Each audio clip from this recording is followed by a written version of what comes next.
Alex Leventis. I've been playing drums for 10 years now, specifically in rock and metal, and I'm the drummer for the post-hardcore metalcore band Walking Down Main, based out of Detroit, Michigan. I have the 5AR sticks at the moment, and I like them a lot. They're very raw.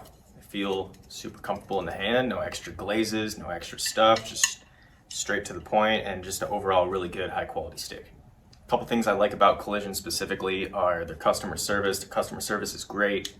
When I talked to them, they were very open, very excited to work with new people. They keep you in the loop, and they're definitely good at staying behind their artists and supporting them. Overall, I think the brand's really good. They got a good selection of sticks, merch, and very informative. Another thing I'd like to point out about these 5AR sticks is that despite getting a good extra inch out of these, there's no weight difference between these and the 5As, which is really cool. You don't have to sit super far up on your kit, and everything is really easily accessible. That being said, the song I'm about to play for you guys is one of the heaviest songs we've ever written together in this past year, and it's called Bar Fight to a Soundtrack. Enjoy. Stop swinging with the drumstick!